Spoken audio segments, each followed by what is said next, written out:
100-ൽ 99% ആളുകളുടെയും മെൻറ്റാലിറ്റി ഒരുപോലെയാണ്. അവർ ചിന്തിക്കുകയും പ്രവർത്തിക്കുകയും ചെയ്യുന്നത് വ്യത്യസ്ത രീതിയിലാണെങ്കിലും അവരുടെ ലക്ഷ്യം ഒന്ന് തന്നെയായിരിക്കും. അവർക്ക് വലിയ വലിയ സ്വപ്നങ്ങളൊക്കെ ഉണ്ടാവും. പക്ഷേ അവർ അതിനുവേണ്ടി കഷ്ടപ്പെടാൻ തയ്യാറല്ല. അവർ റിസ്ക് എടുക്കാൻ തയ്യാറല്ല. അവരൊക്കെ വിചാരിക്കുന്നത് അവരുടെ വലിയ വലിയ ആഗ്രഹങ്ങൾ ഒരു ജോലി ചെയ്തിട്ട് സാധിച്ചെടുക്കാമെന്നാണ്. നിങ്ങളും അങ്ങനെയുള്ള ഒരാളാണോ? എങ്കിൽ ഞാനൊരു കാര്യം ചോദിക്കട്ടെ. നിങ്ങളുടെ നാട്ടിൽ സാധാരണ ഒരു ജോലി ചെയ്ത് BMW ബെൻസൊക്കെ മേടിച്ച എത്ര ആൾക്കാരുണ്ട്? പ്രൈസ് ടാഗ് നോക്കാതെ എത്രയാൾ സാധനങ്ങൾ മേടിക്കും? ഒരു ജോലി മാത്രം ചെയ്ത് ഇങ്ങനെയൊക്കെ നേടാമെന്ന് നിങ്ങൾ ആഗ്രഹിക്കുന്നുണ്ടെങ്കിൽ അത് തീർത്തും തെറ്റാണ്. എന്നാൽ ഇതൊക്കെ ലക്ഷ്യം വെച്ച് നേടിയെടുക്കുന്നൊരു കൂട്ടം ആൾക്കാരുണ്ട്. അവരാണ് ആ 1% ആൾക്കാർ. അവർ എങ്ങനെയായിരിക്കും നേടിയെടുക്കുന്നത്? നിങ്ങൾ ചിന്തിച്ചിട്ടുണ്ടോ? നിങ്ങളുടെ ജീവിതശൈലി പോലെ ആയിരിക്കില്ല അവരുടെ ജീവിതശൈലി. നിങ്ങളുടെ മൈൻഡ് പോലെ ആയിരിക്കില്ല അവരുടെ മൈൻഡ്. എല്ലാം തികച്ചും ഡിഫറൻസ് ആയിരിക്കും. അതൊക്കെ കൊണ്ടാണ് അവർ നിങ്ങളെക്കാളും ഒരുപാട് ഉയരങ്ങളിൽ എത്തി നിൽക്കുന്നത്. അവരിൽ ഒരാൾ നിങ്ങൾക്കാകണോ? എങ്കിൽ വീഡിയോ സ്കിപ്പ് ചെയ്യാതെ മുഴുവനും കണ്ടോളൂ. ഒന്നാമത്തെ പോയിന്റ് ഇതാണ്: ആരെയും കണ്ണടച്ച് വിശ്വസിക്കരുത്. നമുക്കൊക്കെ പറ്റുന്ന ഏറ്റവും വലിയ തെറ്റാണ് നമ്മൾ ആരെ കണ്ടാലും പെട്ടെന്നങ്ങ് വിശ്വസിച്ചു പോവുക. അവർ പറയുന്ന കാര്യങ്ങളൊക്കെ സത്യമാണെന്ന് വിചാരിക്കുക. ഇന്ന് നമ്മൾ ചുറ്റും കാണുന്നവരൊക്കെ നല്ല അഭിനേതാക്കളാണ്. അവരുടെ കാര്യങ്ങൾ കാണുവാൻ വേണ്ടി നിങ്ങളുടെ മുന്നിൽ എന്ത് റോള് വേണമെങ്കിലും അവർ അഭിനയിക്കും. അത് ചിലപ്പോൾ നിങ്ങൾക്ക് അത്ര വേണ്ടപ്പെട്ട ഒരാളായിരിക്കും. പക്ഷേ നിങ്ങൾ അവരോടുള്ള ആ സ്നേഹം കൊണ്ട് അതൊന്നും മനസ്സിലാക്കുന്നില്ല എന്നതാണ് ഏറ്റവും വലിയ സത്യം. അതുകൊണ്ട് നിങ്ങൾ ആരെയും കണ്ണടച്ച് വിശ്വസിക്കുവാൻ പാടില്ല.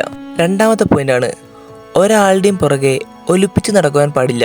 നിങ്ങൾ ആരെങ്കിലും പ്രണയിക്കുന്നുണ്ടെങ്കിൽ 1-2 വട്ടമൊക്കെ അവരോട് പ്രണയാഭ്യർത്ഥന നടത്തുക. എന്നിട്ടും അവർ നിങ്ങളെ മനസ്സിലാക്കുന്നില്ലെങ്കിൽ പിന്നെ ഒരിക്കലും അവരുടെ പുറകെ പോകരുത്. കാരണം സെൽഫ് റെസ്പെക്റ്റ് എന്നൊരു സംഭവം നിങ്ങളുടെ ഉള്ളിലുണ്ട്. അത് മറ്റൊരാൾക്ക് വേണ്ടി നിങ്ങൾ കളയുവാൻ പാടില്ല. നിങ്ങൾ ആർക്ക് വേണ്ടിയാണോ നിങ്ങളുടെ സെൽഫ് റെസ്പെക്റ്റ് കളയുന്നത്, അവർ നിങ്ങളെ വെറും ഒരു കോമാളിയായിട്ടായിരിക്കും കാണുന്നത്. നിങ്ങൾ എന്തിന് മറ്റൊരാളുടെ മുന്നിൽ നിങ്ങളുടെ വില കളയണം? നിങ്ങളെ സ്വയം താഴ്ത്തിക്കെട്ടണം? നിങ്ങൾ നിങ്ങളുടെ സെൽഫ് റെസ്പെക്റ്റ് കാണിച്ച് കുറച്ച് ഡിമാൻഡ് ഇട്ട് തന്നെ നിന്നോളൂ. നിങ്ങളെ സ്നേഹിക്കുന്ന ആളാണെങ്കിൽ, നിങ്ങളെ മനസ്സിലാക്കിയ ഒരാളാണെങ്കിൽ തീർച്ചയായും നിങ്ങളുടെ അടുത്തേക്ക് അവർ വരും.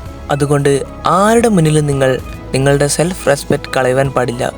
പിന്നീട് ഒരിക്കൽ നിങ്ങൾ തന്നെ ഇതാലോചിച്ചിട്ട് നിങ്ങളോട് തന്നെ വെറുപ്പ് തോന്നും. മൂന്നാമത്തെ പോയിന്റാണ്: തണുത്ത വെള്ളത്തിൽ രാവിലെ തന്നെ കുളിക്കുക. രാവിലെ തന്നെ നമ്മൾ ചൂടുവെള്ളത്തിൽ കുളിക്കുകയാണെങ്കിൽ കുളിച്ചു കഴിഞ്ഞതിന് ശേഷം കുറച്ച് ഊർജ്ജമൊക്കെ ലഭിക്കുമെങ്കിലും പിന്നീട് കുറേ സമയം കഴിയുമ്പോൾ നമ്മുടെ ഊർജ്ജമൊക്കെ നഷ്ടപ്പെടും. എന്നാൽ തണുത്ത വെള്ളത്തിലാണെങ്കിലോ നമ്മൾ ആ ഡേ മൊത്തം ഊർജ്ജത്തിലായിരിക്കും. ദിവസം മുഴുവൻ നല്ല എനർജറ്റിക്കായി കാര്യങ്ങൾ ചെയ്യുവാൻ ഡെയിലി തണുത്ത വെള്ളത്തിൽ തന്നെ നിങ്ങൾ കുളിക്കുക. നാലാമത്തെ പോയിന്റാണ്: ആഴ്ചയിൽ 5 വട്ടമെങ്കിലും നിങ്ങൾ വർക്കൗട്ട് ചെയ്യുക. നമ്മൾ വർക്കൗട്ട് ചെയ്യുന്നത് നമ്മുടെ ഹെൽത്തിന് വേണ്ടിയിട്ടാണ്. ഡെയിലി വർക്കൗട്ട് ചെയ്യുകയാണെങ്കിൽ നമ്മൾ സ്ട്രോങ് ആയിക്കൊണ്ടിരിക്കും. നിങ്ങൾക്ക് വർക്കൗട്ട് ചെയ്യുവാൻ വേണ്ടി ജിമ്മിൽ തന്നെ പോകണമെന്നില്ല. ജിമ്മിൽ പോകാൻ പറ്റുന്ന ആൾക്കാരാണെങ്കിൽ നല്ലത്. അല്ലെങ്കിൽ നിങ്ങൾക്ക് വീട്ടിൽ നിന്ന് തന്നെ ഹോം വർക്കൗട്ട് ചെയ്യാവുന്നതാണ്. വർക്കൗട്ട് ചെയ്യുവാൻ വേണ്ടി ഡെയിലി ഒരു അരമണിക്കൂർ മാറ്റിവെക്കുന്നത് എന്തുകൊണ്ടും നിങ്ങളുടെ ഹെൽത്തിന് നല്ലതാണ്.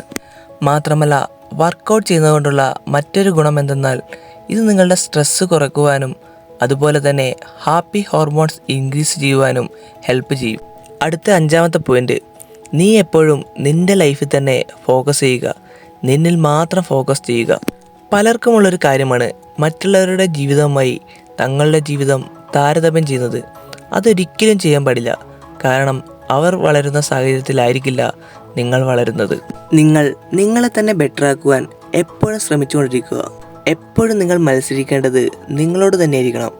കാരണം നിങ്ങൾ വിജയിച്ചാൽ മാത്രമേ നിങ്ങൾക്ക് നേട്ടമുണ്ടാവൂ.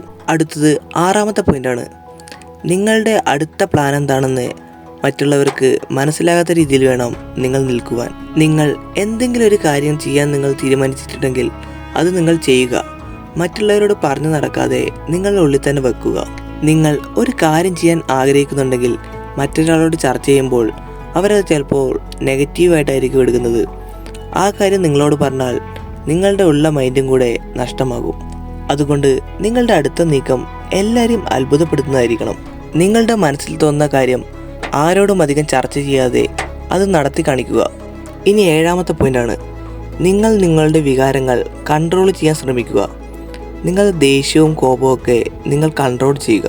കാരണം നിങ്ങൾ ദേഷ്യം വന്ന സമയത്ത് എന്തെങ്കിലും ചെയ്തിട്ടുണ്ടെങ്കിൽ പിന്നീട് അതോർത്ത് ദുഃഖിക്കേണ്ടതായിട്ട് വരും. അതുകൊണ്ട് വികാരങ്ങൾ എപ്പോഴും നിങ്ങൾ കൺട്രോൾ ചെയ്യാൻ ശ്രമിക്കുക. ഇനി 8ാമത്തെ പോയിൻ്റാണ്, നിങ്ങളെപ്പോഴും നിങ്ങളുടെ വീട്ടുകാരെയും കൂട്ടുകാരെയും റെസ്പെക്റ്റ് ചെയ്യുക.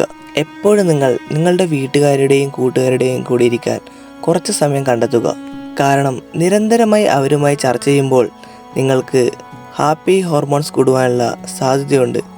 നിങ്ങളുടെ ലൈഫ് എപ്പോഴും ഹാപ്പി ആയിരിക്കും. ഓർക്കുക, നിങ്ങളുടെ ഏതൊരു വിഷമവും നന്നായി മനസ്സിലാകുന്നത് നിങ്ങളുടെ വീട്ടുകാർക്കും കൂട്ടുകാർക്കുമായിരിക്കും. അതുകൊണ്ട് തന്നെ അവരോട് എല്ലാ കാര്യങ്ങളും തുറന്നു പറയുവാൻ മനസ്സ് കാണിക്കുക. ഇനി 9ാമത്തെ പോയിൻ്റാണ്, നിങ്ങളെപ്പോഴും നിങ്ങളുടെ ഡ്രസ്സിങ് സ്റ്റൈല് ബെറ്റർ ആക്കാൻ ശ്രമിക്കണം. ഡ്രസ്സിങ് സ്റ്റൈൽ മാത്രമല്ല, നിങ്ങളുടെ ഹെയറും ഫിറ്റ്നസ്സും ഒക്കെ നിങ്ങൾ ശ്രദ്ധിക്കണം. പെട്ടെന്നൊരാൾ നിങ്ങളെ കാണുമ്പോൾ ഇയാൾ കൊള്ളാം എന്ന മട്ടിലായിരിക്കണം നിങ്ങളുടെ ഡ്രസ്സിങ് സ്റ്റൈൽ.